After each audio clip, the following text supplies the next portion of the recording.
जय श्री राम, जय हनुमान जी। दोस्तों, मेरे यूट्यूब चैनल पर आप लोगों का हार्दिक स्वागत है। प्रभु श्री राम और हनुमान जी की कृपा आप पे बरसे, यही मेरी शुभकामना है। दोस्तों, मेरे व्हाट्सएप पे और कई लोगों की लगातार शिकायत आ रही है कि मैं तो हनुमान जी की इतना दिनों से पूजा कर रहा हूँ, हमारी तो सुनते ही नहीं है। बल्कि हमारे को और नुकसान होता है, मेरा कोई काम नहीं बनता और काफ़ी निराश होके वो लोग करते हैं।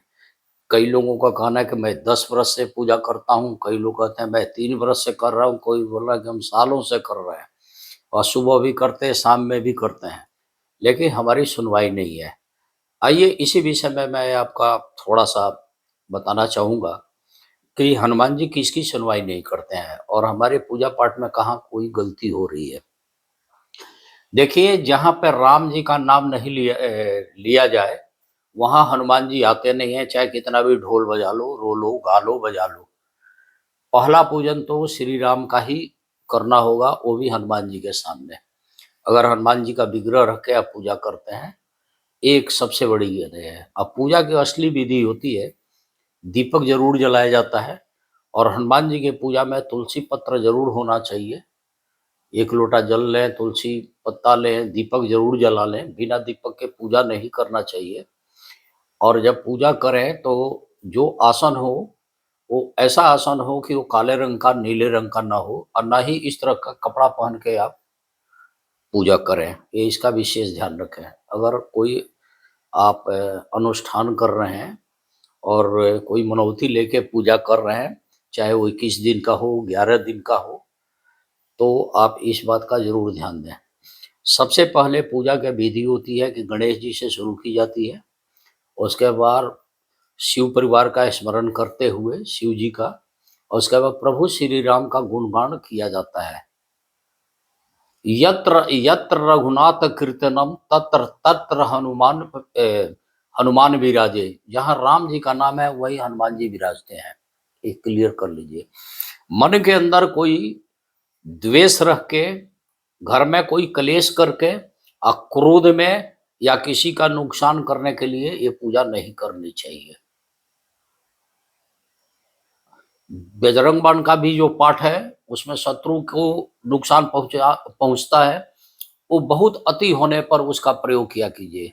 या कोई बीमारी एकदम जटिल है, नहीं छूट रहा है, तब कीजिए, जनरल केस में नहीं। हनुमान चालीसा के लिए कहीं भी, कभी भी, किसी भी समय कर सकते हैं, लेकिन अगर कोई विशेष प्रयोजन लेके कर रहे हैं, आसन लगा के, तो फिर इसी विधि से करेंगे। पंचामृत का प्रयोग नहीं करेंगे।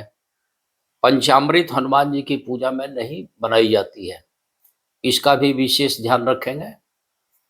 लाल लड्डू, लाल फूल, बेसन का लड्डू जो हो, गुड़ चना का भोग, ये सब आप रख लीजिए और पूजा कीजिए।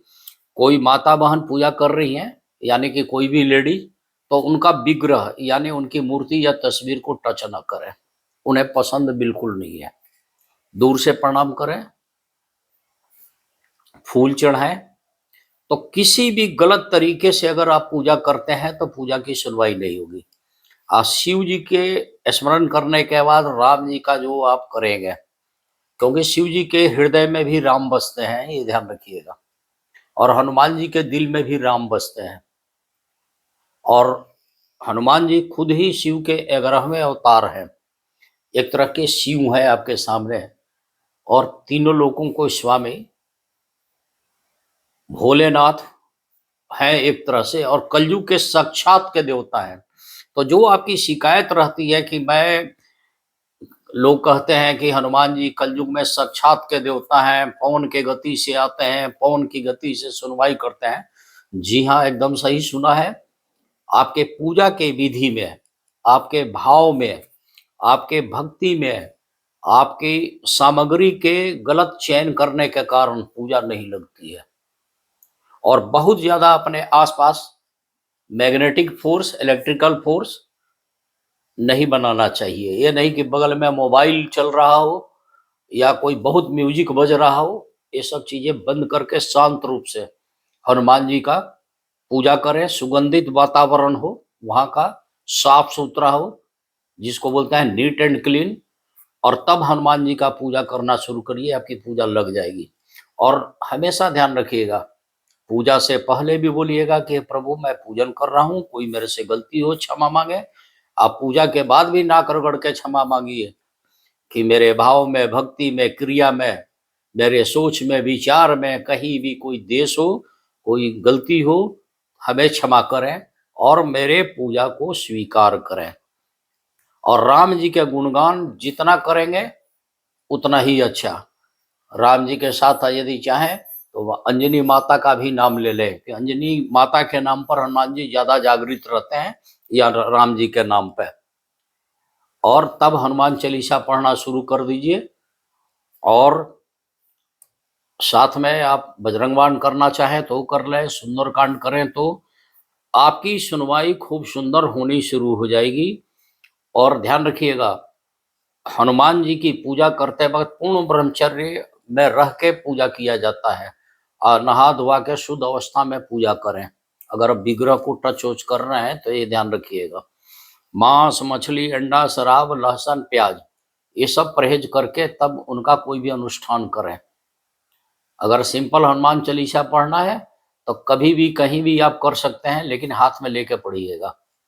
याद चाहे कितना भी हो, इमरजेंसी में चलो याद से भी पढ़ा जा सकता है, लेकिन शुद्धता का पूर्ण ध्यान रखना है। तब हनुमान जी आपकी पूजा जरूर सुनेंगे। और हनुमान जी के मंत्र अगर याद है तो मंत्र का जाप करें। अगर मंत्र याद नहीं है किसी कारण से तो हनुमान चालीसा ही पढ़ लें, वो बहुत बड़ी बात है। कई लोग चलते फिरते बोलते हैं ओम चम चम चम चल चलंता, ओम हंग हंग हंग हनो हनुमंता।